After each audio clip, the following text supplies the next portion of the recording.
सर्वप्रथम सद्गुरुदेव के पावन चरण कमल की वंदना करते हुए एवं जो आप यूट्यूब पर सद्गुरु कबीर साहब का उपदेश सुन रहे हैं, आपको मैं कोटि कोटि साहेब बंदगी करता हूँ। पिछले शब्द में आपने श्रवण किया कि बड़े बड़े ऋषि मुनि, सूर नर मुनि, सब के सब इस शरीर से बाहर परमात्मा की कल्पना करके और धोखा खा गए। परमात्मा को एक बाजीगर समझ बैठे कि वो जैसे हम सबों को नचाते हैं वैसे हम सब नाचते हैं। लेकिन ये एक कोरी कल्पना है, बिल्कुल झूठ है। क्या अच्छे और बुरे कार्य सभी परमात्मा करते हैं और करवाते हैं? आइए अब हम शब्द 79 में समझते हैं कि सद्गुरु कबीर साहब उस परमात्मा के बारे में क्या उपदेश दे रहे हैं। कहते हैं, कहूँ हो अंबर कासो लागा, चेतन हारा चेत सुभागा। अंबर मध्य दिसे तारा, एक चेता एक चेतवन हारा। जो खोजो सो उहमा नाही, सो तो आही अमर पद माही। कहे कबीर पथ बुझे सोई, मुख हृदय जाके एके होई। सद्गुरु कबीर साहब उपदेश देते हुए कह रहे हैं कि कही कबीर पद बुझे सोई, मुख हृदय जाके एके होई। ये उपदेश देते हुए कहते हैं कि कहूँ हो अंबर कासो लागा, चेतन हारा चेतु सुभागा। कि हे अविनाशी जीव, हे चेतन जीव, यह संसार, ये पंच भौतिक शरीर तुम्हारे पीछे कैसे लग गया? यह शरीर नाशवान है और तुम अविनाशी चेतन तत्व हो, फिर इस नाशवान शरीर में कैसे उलझ गए, कैसे आसक्त हो गए? हे चेतनहार, अभी भी चेत जा।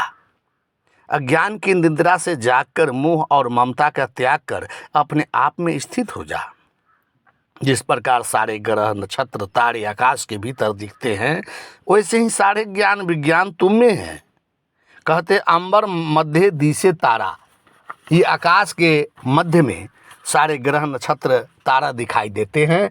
वैसे ही एक चेत है, एक चेतनहारा। संपूर्ण जगत में जितना ज्ञान विज्ञान का प्रतिपादन आविष्कार हो रहा है, उन सभी का आविष्कारक चेतन जीव ही है।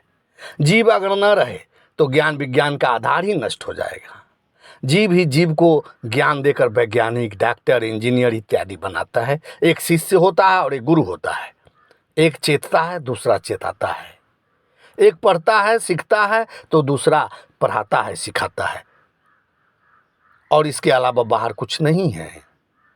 कहते हैं, जो खोजो सो उहमा नाही, सो तो आही अमर पद माही।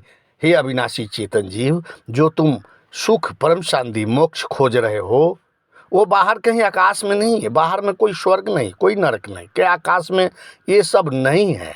वह अमर पद आत्मा में है। अपनी आत्मा से अलग न कोई परमात्मा है, न स्वर्ग है, न शांति है। ये बाहर की कल्पना है, बिल्कुल धोखा है। सो तो आही अमर पद माही, वह अनंत सुख, परम शांति, परम विश्राम अमर पद अर्थात निस्वरूप आत्मा में स्थिति होने में है। अंत में सद्गुरुदेव कहते, कहा कबीर बूझे सोई, मुख हृदय जाके एके होई। वह जो अविनाशी पद है, वो अमर स्थिति है। उसे वही समझ सकता है, वही बूझ सकता है जिसके मुंह और हृदय में केवल एक ही सत्य समाया हुआ है। मुंह से ज्ञान की बात कही जाए और हृदय में धारण न किया जाए तो अमर पद अर्थात शांति की प्राप्ति कैसे होगा? हम मुख से कहते हैं राग, भय, तृष्णा, कामना, आसक्ति, ये सब परम शांति में बाधक है, और हम राग, भय, तृष्णा में लगे रहते हैं, तो परम शांति कैसे होगी? मुख कछुआ और हृदय कछुआना, ऐसे व्यक्ति सपने में भी स्वयं में निस्वरूप में स्थित नहीं हो सकता। अंत में इतना समझ लीजिए कि कथनी और करनी में एकता ही परम शांति है। शाह बंदगी, शाह बंदगी, शाह बंदगी।